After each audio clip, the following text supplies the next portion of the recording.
When applying for an outdoor art festival, you're generally required to submit some samples of your artwork along with a photograph of your booth setup. The booth shot sounds simple enough, but it's probably the thing that hurts artists the most when it's not done properly. So in this video, I'm going to show you how to take an excellent booth shot that should help you get into better art shows. My name is Evan Reinheimer and I'm an artist. I travel around the world and use a kite to lift my camera into the sky to take aerial photographs. I exhibit and sell my work mostly through outdoor fine art festivals across the United States. And I've been doing this for nearly 20 years now, so I have a lot of experience with this type of stuff. On an art festival application, your booth shot shows the jury what your booth will look like at the festival. Simple enough, right? Well, the importance of your booth shot is often overlooked by many artists, especially new artists who are just starting out. As good as your artwork may be, if your booth shot isn't good or violates one of the rules, it can instantly disqualify you from getting in the show. It's impossible to know what every single art show is looking for in their booth shots, but following this guide should help you improve yours overall. So let's talk about how to take a really great booth shot. Now I'm going to be giving you a lot of kind of rapid fire tips and advice in this video, so it might be a good idea if you want to save the link to this video and reference it so that when you're ready to go do your booth shot, you can look back at this and kind of use it as a guide to getting your booth shot better. Ideally, you want to take your booth shot in a place where you have the most control over the situation, so taking a booth shot at an art festival isn't always the best idea. It'd be better if you could take it at your home, in your driveway, or like in your backyard or something. However, some of us, like myself, don't really have a good outdoor space where we live, and so sometimes you do need to take it at an art festival, which is what I did recently. You want your booth shot to be a good representation of what your booth is going to look like at the art festival, but there are some major differences in what your booth looks like at the art festival and what your booth shot should look like that you need to consider. Starting off with something that's going to instantly disqualify you. Since most art shows use what's called a blind jury, where the jurors are not supposed to know who the artist applying is, you want to make sure that your booth shot has no signs or anything that will identify you in the booth. So if you typically have a sign with your name on it or a sign with an artist statement and your picture on it in your booth, you don't want this in your booth shot. This is something that's going to instantly disqualify you from most juries. Another thing that seems really obvious, but a lot of people don't realize, is you don't want any people in your booth shot. The jurors need to be able to see what your booth looks like and how your artwork looks in your booth. And having people in the booth totally ruins that and will instantly disqualify you. So those are two major don'ts, but what about the things you should be doing? So set up your booth and arrange your artwork in a way that's very pleasing to the camera. Something that I see a lot of artists do, especially photographers, is they cram their booth full of artwork so there's no space between their pieces.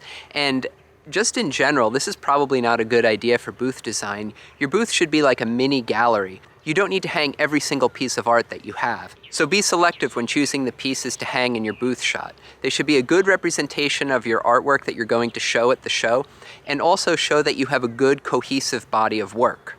It's ideal to do your booth shot on a day that's cloudy or overcast so that you have good even lighting in the booth, and don't end up with any hot spots from bright sun.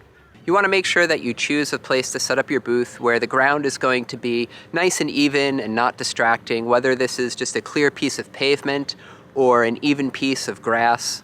You'll see in this booth shot that I was trying to do here recently, there was this thing in the grass where my booth was set up, and I'll talk about how to deal with things like that later in this video.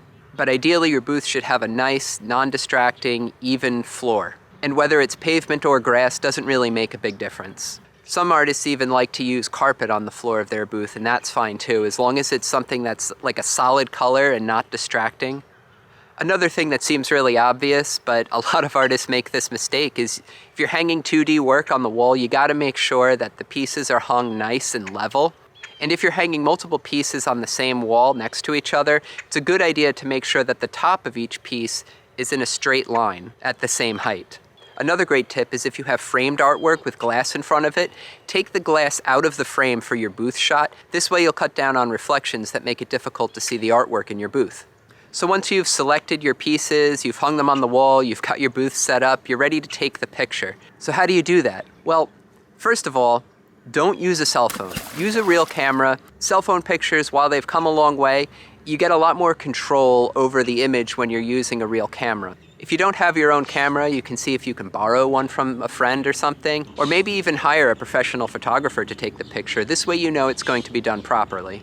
You should definitely put the camera on a tripod. This is going to help you frame up the shot and give you the opportunity to look through the camera lens and see what your booth looks like and make changes without having to move the camera. Here, I'm using a full frame camera with a 25mm lens on it. Ideally, I think a 24 to 28mm lens is really ideal for a booth shot. You're going to get a nice wide shot this way with the least amount of distortion. You're going to want to place the camera in front of the booth directly in the center from left to right so that you can see all three walls. Although I know some artists like to have it a little bit off center and they feel that this kind of creates a better visual flow to their jury images. I'm not really convinced of that, but if you think it looks good to have the camera a little bit to the left side so that you end up with kind of like a bookend look when your images are projected in a row, then that's fine. And I find that having the camera height about up to my chest seems to be a good spot for it. So that's probably about 5 feet high is where you want the camera lens. Although my booth is a little bit taller, so it may vary a bit for your booth. But what you want to avoid is having the camera pointed dramatically up or dramatically down. That's going to give your booth a weird keystoning effect. You want the sides of your booth to be nice and square. You should also frame the camera so that when you take the picture, it extends beyond where your booth sides are. This way you can crop it when you go to edit the photo. When I set up for a booth shot, I also like to do a few variations of the booth shot where I move around the artwork and hang different pieces in different places and maybe swap out some of my pieces so that when I apply to different shows with different work, I can feature a piece that's in my jury images in the booth. Another thing to consider is that you should definitely edit your photo after you've taken it, whether it's in Photoshop or one of the free image editing softwares that are out there. Now you can see here, as I mentioned earlier, there was this sprinkler control valve in the ground where my booth was when I did the booth shot here. So in Photoshop, I was able to remove that and make the grass nice and even and not distracting. I also forgot to take off the little sign on my booth bin here, so I went ahead and removed that in Photoshop as well. I adjusted the exposure a little bit so it looked ideal, and then cropped the image so that it ends right at the edge of my tent. So now you've taken your booth shot, you think you've done a really great job. What I would suggest doing next is showing your booth image to some art festival artists and getting some feedback on ways to possibly improve it. There's a really great Facebook group that's just for this that I'll put a link in the description to. It's a group run by a photographer named Larry Berman, and Larry also wrote a really great guide to taking a great booth shot that I'm going to link to in the description of this video. It's what I've been using as a guide to take all of my booth images throughout most of my career. So make sure you check that out for some additional tips. You may or may not have noticed that nowhere in this video did I talk about it being important to have the fanciest tent or the most expensive display walls in your booth shot. Whether you've made your own display at home like I did when I was starting out, or you have big fancy display walls like I do now, you can still take a really great booth shot that can get you into some great art festivals. Remember that we all have to start somewhere. And if you have any questions about taking your booth shot or art festivals in general, go ahead and ask them in the comments and I'll get back to you. And make sure you subscribe to my channel for more helpful videos like this one and this one here where I list my top 5 free resources for art festival artists.